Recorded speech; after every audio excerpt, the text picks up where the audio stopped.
Hey y'all, welcome and or welcome back to my channel. My name is Janae, if you didn't know, and today's video is another true crime episode. So if you're ready, let's go.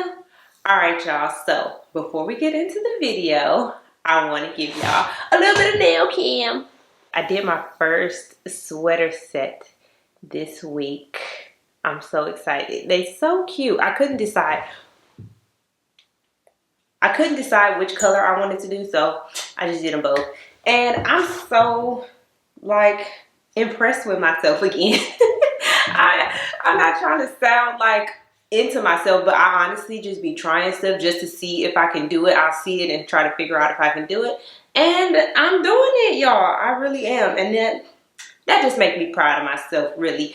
But I think I'm gonna start showing y'all my nails every other week because I only do them every other week. I even show y'all when I mess up, because like I did my nails one time. They was ugly. They was real bad. But I rocked them though. I did. I wore them until they fell off. But they was bad. They was real ugly. But like I said, I'm gonna start showing y'all my nails because they be cute. Today we're gonna be talking about the Loomis Fargo heist. And if my memory serves me correctly, it's like the second best, well, or worst, I mean. It's the second worst heist in America. Like they got the second most amount of money in America during this heist. And I'm gonna tell y'all about it. I'm gonna tell y'all all about it. And I'm gonna tell you how the dumbasses got caught too. So let's just get into it. So in 1997, David Gant was really just a typical American. He had a job, he had a wife, he had either 1 or 2 kids at the time, and he was pretty much just living a normal life. Go to work a little bit of overtime, go home, do what he do with his family, go to sleep, and repeat the cycle all over again. He really didn't do too much extraordinary stuff with his life outside of the fact that he was a war veteran. But like I said, other than that, very, very typical average American, working a 9 to 5, barely making ends meet, kind of struggling a little bit, which I got a problem with because he is a war veteran. So I don't even think he should be struggling like that, but that's neither here nor there. The job that David had was at Loomis Fargo. And if y'all know, Loomis is the big ass armor truck that be pulling up at the Walmarts and all the stores and giving them their money, and the place that, you know, pretty much a lot of big businesses bank with. So yeah, he actually worked inside of the Loomis place, and he was a supervisor. And while he was working here, he met a woman named Kelly Campbell, and he and Kelly kind of started up I guess a romantic relationship, if you will, even though the both of them was married. So they was out here sneaking and creeping on their spouses together. And I guess this was David's excitement because, like I told you, he was living a pretty mundane life. So I guess Kelly was like his little razzle-dazzle, okay? And so one day, him and Kelly is talking casually, you know, just chit-chatting or whatever. And he make a little jokey joke about robbing the place that they work at. And he didn't think nothing of it. And he didn't really think too much of it because, like he said, it was a joke. But once he said it, he was kind of like, maybe it wasn't a joke no more. But for the time being, it was just a joke stashed in the back of his mind. He really didn't even think too much of it. So a couple months later, Kelly ends up leaving Loomis Fargo. It's unclear. I don't know whether she got fired or if she just left because she found another job. I don't know. But whatever the case may be, Kelly ended up leaving Loomis Fargo, and that just left David there by himself. So one day, Kelly is talking to one of her friends, Stephen Chambers. Now, I really don't know how this conversation came up, probably because Stephen was like a petty criminal at some point in his life. You know, nothing too major though, like a little drug deal here, a little scammy scam there, nothing too major. But in any event, Kelly is talking to Stephen, and somehow the conversation turns to Loomis and where she used to work and about robbing the place. And Kelly tells Stephen that she actually knows somebody who still worked there and she could get in contact with him if like they're gonna do this for real. And so this is where the plan was hatched. Kelly gets in contact with David and she like, okay, you remember that thing we was talking about? You know, talking in code, because I'm pretty sure it wasn't on the phone just like, yeah, you want to rob the place? So Kelly calls him and she like, you know, you remember what we was talking about, blah, blah, blah, blah. And he's like, oh yeah, cool. And so they create this whole entire plan and they decide that they're going to carry this out on October 4th. Now, when the day comes, David is a little perturbed because he found out that he was going to be training somebody that day, which meant that this person was supposed to be with him from the time he got there to the time he left. And that was a problem because he's supposed to be robbing the place. But David found a way to get around this, because after everybody else had left and his trainee was still there, it had been a really, really long day. And so David told his trainee, like, look, man, I'll close up. Don't even worry about it. You pretty much learned everything you need to learn for today anyway. You could just go ahead and head on out and I'll do the rest. And his trainee was like, cool, peace, see you tomorrow. And so this is when the plan went into action, right? And so David has all of the keys to all of the vaults, and like he know where the security cameras are and everything like that. So first things first, he disabled the security cameras. Now there was 2 that he knew about. So once he took the tapes out, now it was time to get the money. And David just stacked bundles of money on a pallet, rolled it over to the truck, and he put all the money in the truck. So once he loaded up the van and drove it off the lot, Kelly was following behind him. Now, once they got to this disclosed location, it was somebody who popped out that David didn't know was going to be there. But it turns out it was all good, because he was enlisted by Steven to help with the heist. So they had these big ass like blue tubs. So everybody is unloading the money from the truck into these tubs and into, I think, maybe Steven or Eric's truck. Eric is the second guy, the guy who Steven enlisted. Now, while Steven and Eric was unloading the truck into these bins to put in Steven or Eric's car, I don't know whose car they took it in, it don't really matter. But while they was unloading the van, David and Kelly headed to the airport in Kelly's car, and with them was $50,000. Now, the idea was that David would flee to Mexico with his $50,000, because this was the amount of cash that you could take in the airport, you know, fly with without being questioned by the authorities. So David had this $50,000 and he was supposed to go to Mexico, and Kelly was going to come with him after the fact. And Steven was going to like wire him money in little increments until David got all of his money. So that part of the plan worked out fine. David makes it over to Mexico. So back in the U.S. on October 5th, the next day, workers at Loomis go there and they can't open the vault. And because they can't open the vault, they ended up calling the police. And David's wife also had called the police and stated that David hadn't come home. So now this, in combination with the fact that they can't open the vault, is kind of like, well, that's a problem. So once the police get there and realize that the money is missing, they first go to the security cameras, which obviously David had already taken both of them.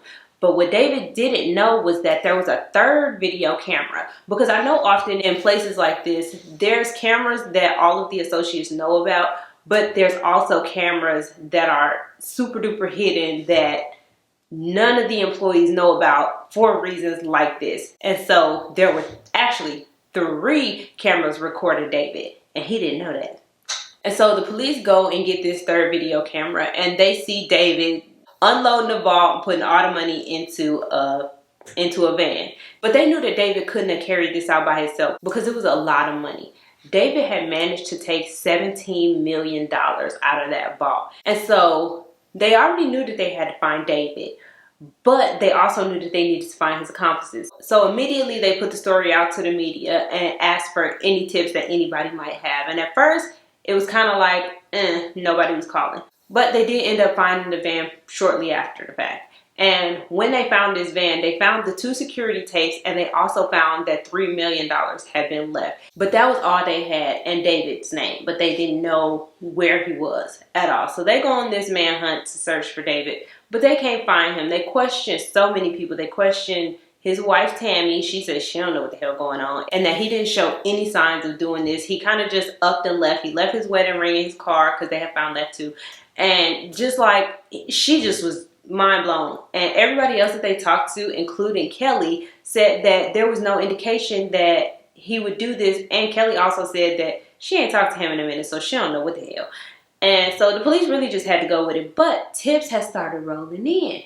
And Steven, he was trying to be smart. He was like, look, we got to lay low. We got to act like we ain't got no money. And we got to chill, right? And so for a little bit, they was chilling. And the police was scrambling, trying to figure out what had happened to this money. Like, not even what happened to the money, where David was, really. But finally, at some point, they ended up getting a tip that said there was this man named Eric who had just out of nowhere started spending a whole bunch of money. and that they should look into him.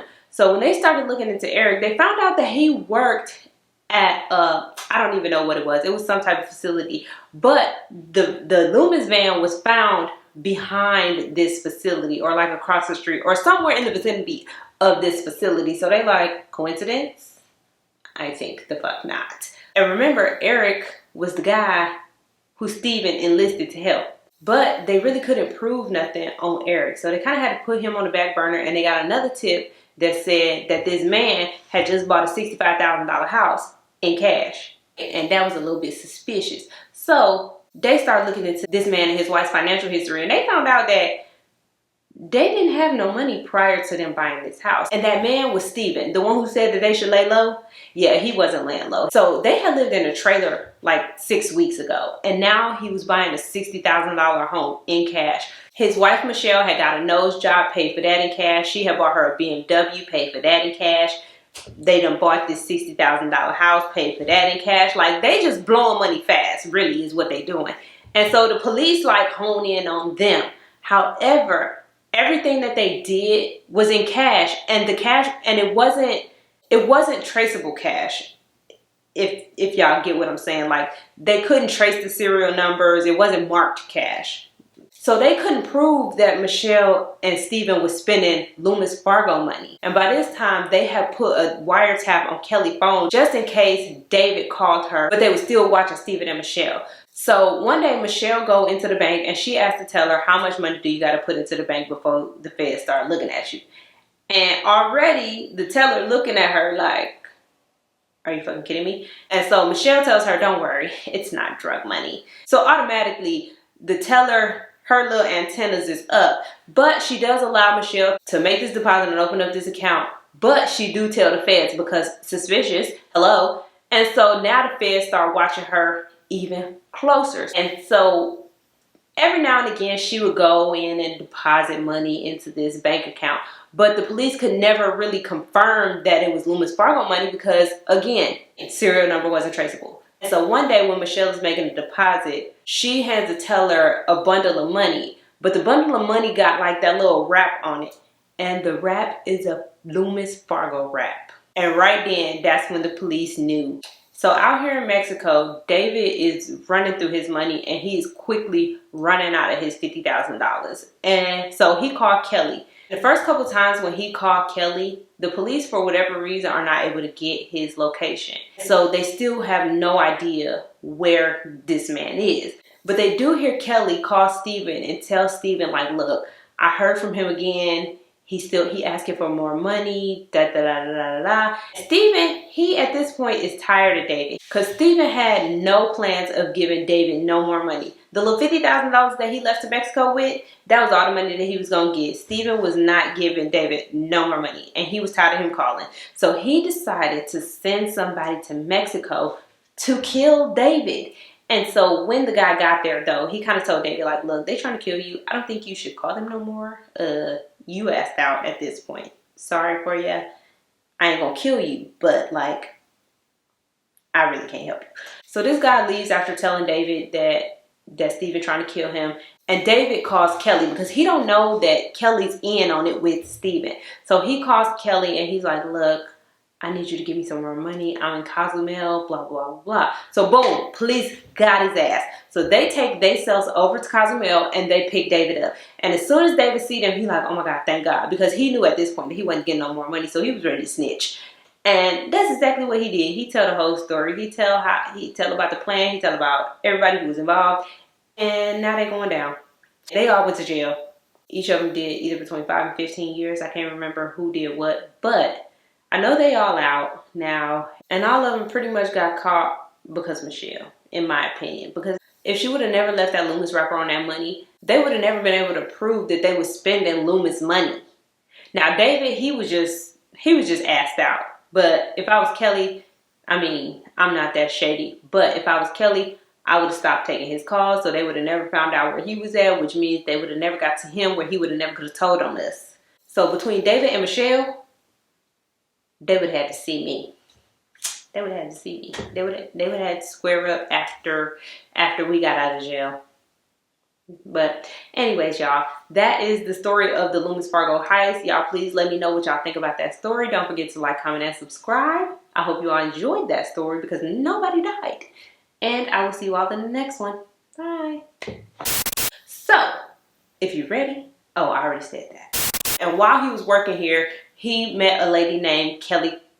Is it Clark? Is that woman last name Clark? I don't know. Kelly Campbell. The girl last name is Campbell. So one day, Kelly is talking to one of her friends, Steven. Damn, I don't know their last names. His wife, Michelle. Is her name Michelle? Yeah. Which meant that this person was supposed to be with, which meant that this person was supposed to be with him. With him. That's really just what I'm gonna do. Aww, my battery about to die. Damn.